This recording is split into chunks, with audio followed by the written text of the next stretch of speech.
பிறவி எடுக்காம தப்பிக்க என்ன வழி அப்படிங்கிறத மாணிக்கவாசகர் இந்த பாடல்ல சொல்லியிருப்பாரு. நல்வினை தீவினை இந்த வினையால தான் பிறவியே வருது. பிறவி எடுத்ததும் இன்னும் கொஞ்சம் வினை ஏறிடுது. இப்படி வினையும் பிறப்பும் சங்கிலி தொடர் மாதிரி ஒரு முடிவே இல்லாம போய்கிட்டே இருக்கு.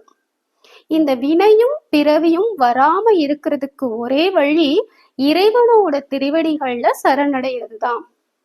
ஆனா இறைவனோட புகழ பாடுறதுக்கும் அவனோட திருவடிகளை நினைக்கிறதுக்கும் ஏன் மனசு அதுல போகணும்ல, ஆனா போகவே மாட்டேங்குதே அப்படின்னு சொல்லுவாங்க. அதுவும் உண்மைதான். அவனோட அருள் இருந்தாதான் அவனையே வணங்க முடியும். அப்போ அந்த அருளையும் அவர்கிட்டதான் கேட்கணும். காரைக்கால் அம்மையாரே சிவபெருமானை பார்த்து இததான் கேட்பாங்க. என்ன வரம் கேட்பாங்க அப்படின்னா, இரவாத அன்பு வேண்டும். இரவாத அன்பு அப்படின்னா அன்பு இறக்காம வளர்ந்துகிட்டே போகணும்.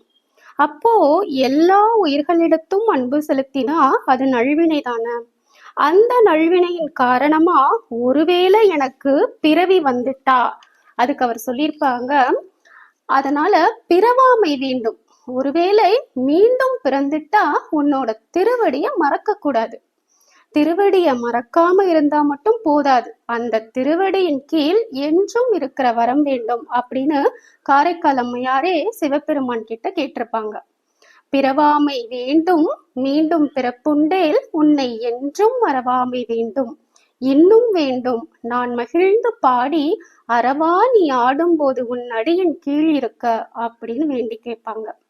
அதே மாதிரி நம்மளும் உன்னை என்றும் மறவாமல் வேண்டும் அப்படின்னும் இறைவனை வணங்குற அருளையும் அவர்கிட்டயே நம்ம கேட்கணும்.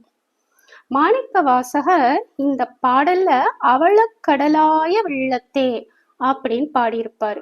ஏன் அப்படி பாடியிருக்காரு அப்படின்னு பார்ப்போம். கடல் நீர் முழுசும் உப்பால நிறைஞ்சிருக்கும். அதே மாதிரி துன்பமே நிறைஞ்சிருக்கிறது இந்த பிறவி கடல். எப்படி கடல்ல போய் நம்ம மாட்டிக்கிட்டா கடல்ல நம்ம இழுத்து செல்லுதோ, அதே மாதிரி வினைப்பயனாகிய துன்பமும் நம்ம உயிரை வருத்தி துன்புறுத்துது.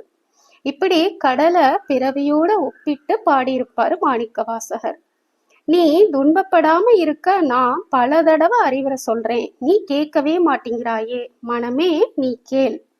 நீ இறைவன் கிட்ட எப்போ சரணடைகிறாயோ அப்பதான் நீ வீழ்ச்சி அடையாம இறைவன் உன்னை கை தூக்கி காப்பாத்துவாரு. அவனை மறந்தா பிறப்பு இறப்பு அப்படிங்கிற சுழற்சியில சிக்கி பிறவி என்னும் துன்பக்கடல்ல